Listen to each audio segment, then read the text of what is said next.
Aviso: o vídeo a seguir terá citação de nomes e obras francesas. Eu não treino meu francês desde nunca. Então, perdoai a pronúncia.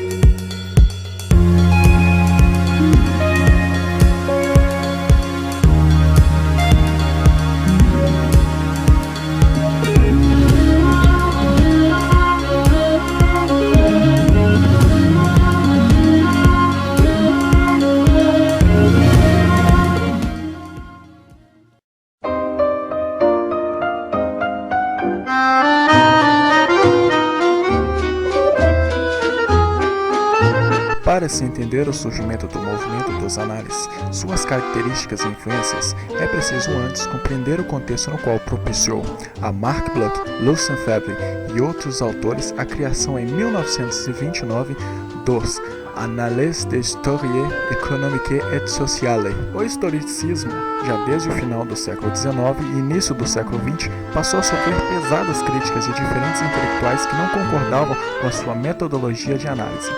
Em 1900, o filósofo Henri Bert fundou a Revue de Synthèse Historique, pois recusava-se a aceitar que a história era uma simples narração, como assim acreditava Ranke. Junto com ele, outros intelectuais de diferentes disciplinas contribuíram com a sua forma de pensar, como o geógrafo Paul Vidal de la Blanchet e o sociólogo Émile Durkheim.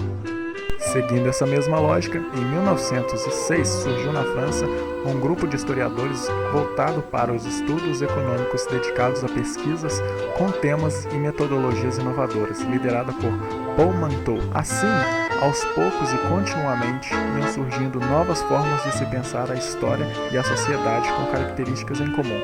A crítica à relação direta estabelecida por Ranke entre a história e a narrativa dos acontecimentos políticos e a negação à valorização da história apenas dos grandes dirigentes e chefes militares.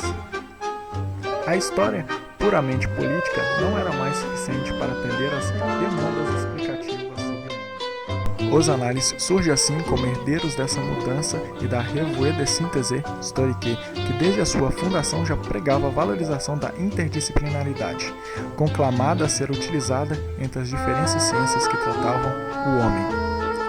Bert também teve papel fundamental para a formação intelectual de Febvre, fazendo com que este aumentasse cada vez mais o seu interesse pela geografia histórica. Além de Henri Bert, Vidal de la Blanchet também havia sido antigo professor de Febvre. Para alguns historiadores, como Peter Burke, por exemplo, o surgimento das análises não estava ligado apenas à fundação de uma revista ou à inauguração de uma escola. Esse surgimento representou um movimento de transformações historiográficas muito maior, chegando a comparar as mudanças trazidas pelo grupo a uma revolução dentro da própria história.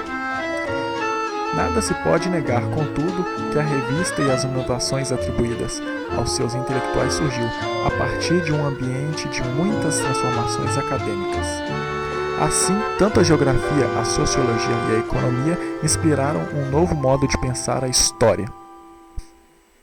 Sobre o nascimento dessa nova forma de olhar para a história, afirma o historiador Peter Burke: a necessidade de uma história mais abrangente e totalizante nascia do fato de que o homem se sentia como um ser cuja complexidade em sua maneira de sentir, pensar e agir não podia reduzir-se a um pálido reflexo de jogos de poder ou de maneiras de sentir, pensar, agir dos poderosos no momento.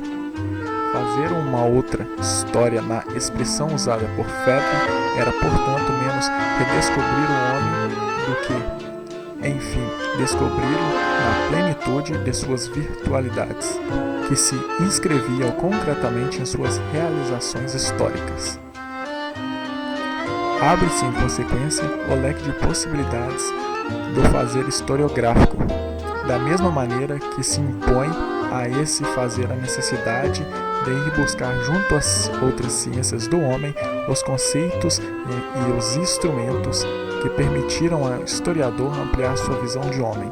No dia 15 de janeiro de 1929, a Analyse des Histories économiques et sociales tinha contribuição dos seguidores colaboradores Lucien Febvre e Marc Bloch como diretores, Henri Hauser como historiador mais voltado para os estudos da história moderna, o medievalista Georges Spinas, o especialista em história antiga André Pignot, o historiador belga Henri Pirenne, o sociólogo Maurice Haupt-Pelvoux, o economista Charles Hist e o analista político André Siegfried. A primeira publicação da revista afirma a vontade de se escrever a história a partir de uma reflexão econômica e social. Posteriormente, como será estudado nas outras aulas, embora não tenha sido fundada apenas por Marc Bloch e Lucien Febvre, são esses os dois historiadores que mais influenciaram a historiografia e a divulgação do movimento. Marc Bloch era filho de uma família judia, oriundo de Lyon, na França, e filho do especialista em história antiga chamado Gustave Bloch. Em 1919, foi nomeado para a Universidade de Estrasburgo. Após ter defendido a sua tese em História Medieval Rois et Serfs, suas obras mais conhecidas são La Société Féodale, de 1936.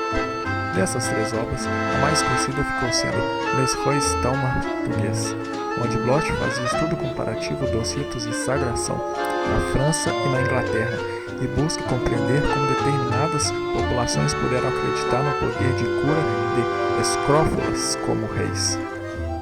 O autor foi eleito para a Universidade de Sorbonne em 1936. Em 1941, lecionou à Universidade de Clermont-Ferrand. Já em 1942, ameaçado pela invasão alemã, refugiou-se e uniu-se à resistência.